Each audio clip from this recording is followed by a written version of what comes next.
ভূতের গল্প। রাতে গ্রামের পুরনো রাস্তার ধারে একটা একতলা ভাঙাচোরা ঘর। সেই ঘরে নাকি কেউ থাকত না, শুধু একটা 100 ওয়াটের বাল্ব ঝুলে থাকত, সবসময় টিম টিম করে জ্বলে। একদিন সাহসী ছেলেটা রাশেদ ঠিক করল আজ সে সত্যটা দেখবেই। রাতে টর্চ হাতে নিয়ে সে পৌঁছে গেল ঘরের সামনে। আশ্চর্য, চারপাশ অন্ধকার, কিন্তু ভেতরে বাল্বটা জ্বলছে।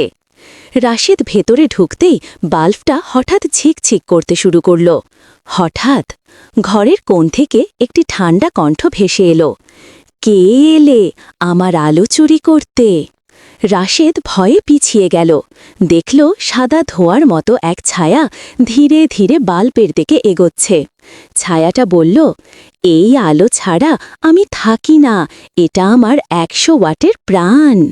রাশেদ কাঁপতে কাঁপতে জিজ্ঞেস করল, তুমি কে?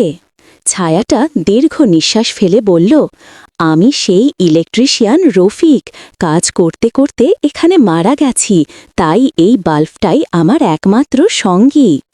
তারপর ছায়াটা হালকা হাসল, ভয় পেও না, আমি কাউকে ক্ষতি করি না, শুধু আলোটা নিভতে দিও না। তারপর ছায়া মিলিয়ে গেল, আর 100 ওয়াটের বাল্বটা আবার শান্ত আলোতে জ্বলে উঠল। এরপর থেকে রাশেদ যখনই ওই রাস্তা দিয়ে যায়, বাল্বটার দিকে তাকিয়ে মনে মনে বলে, ঠিক আছে রফিক ভাই, আপনার আলো কখনো নিভতে দেব না।